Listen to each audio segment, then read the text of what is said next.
Windows 10, no good news over there. I don't know if anybody is still using Windows. I'm talking about Windows 10 Mobile, by the way. Apologies.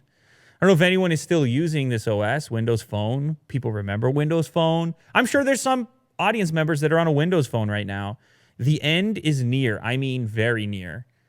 And we had the report with the quotes from Bill Gates that they really missed out. They had the antitrust stuff happening, and they feel like they really missed a huge opportunity in mobile.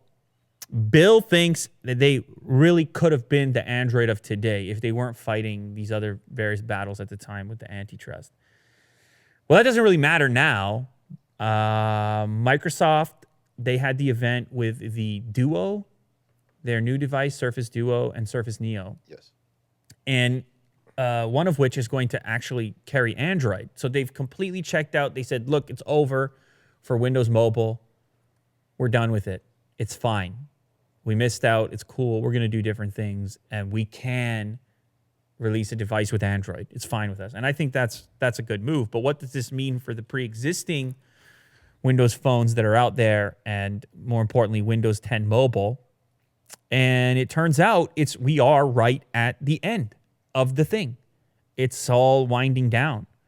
We have a shutdown of the Windows Phone 8.1 App Store on December the 16th. What is today? It's the 9th. You got a week left with the App Store if you're still rocking this particular OS. And it lets me reminisce a little bit. I talked about that Nokia Lumia device back in the day, the yellow one. People were excited, man. Another player. Sweet. Getting back to the competition thing. It's kind of unfortunate to see this happen because options are good. It's great when they work out and when they satisfy a particular need, and then they can remain in the space and remain as an option if your needs as a customer change. But it just never carved out a big enough thing. And it was right around that time when the app stores were emerging. And it was all about who's supporting what. I talked back in the day extensively about apps not being on Android yet. And that being a major differentiating factor between iOS and Android back, I don't know what year, 2012, 2013. And then the apps that did exist, they weren't quite as optimized. Things like this. Well, for Windows Phone and BlackBerry to a certain extent, when they were attempting to maintain their OS, they could never really convince developers that this was an area worth investing in. And so the end user, the customer, would suffer if they made this choice. In some cases, I'm sure in other ways, they benefited. Some people really liked. Look at the UI. That was unique, man. Did you have any Big fond memories? Squares. I don't remember how long I used that Lumia for. Probably, I'm going to be honest, definitely no longer than a month back then. But it was cool. I just appreciated that it represented another operating system. Really, that was the cool thing at the time. But it's over now. Bill missed it. Microsoft missed it. They're admitting that they missed it, and they're taking a different approach now.